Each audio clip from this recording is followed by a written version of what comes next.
I've used Sakai for 2 semesters now, 2 sessions of the same class, and I use the blogging capacity. I also use the wiki and some of the resource ability, giving students access to syllabi and PowerPoints and articles.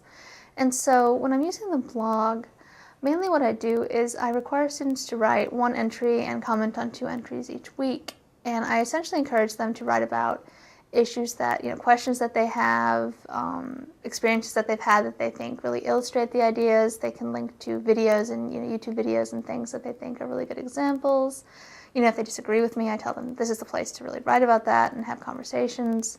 And so I really just sort of use it as a student space as long as they make the entries and comments. I don't really grade on content that much, so I really consider it an adjunct to their class discussions because we have 45 students and it's an introductory class, so we really need to cover a wide span of material. That's our job, is to introduce them to material to see if they like it and they can follow more. So I don't have as much time to discuss in class as I would like, and so the blog I think really works well as a space for students to do more discussion. And they commented like, I agree, I disagree, I had these ideas, and I've seen a real increase in in the depth of their comments and their understanding over time once I added the blogging. I really think that it does benefit them.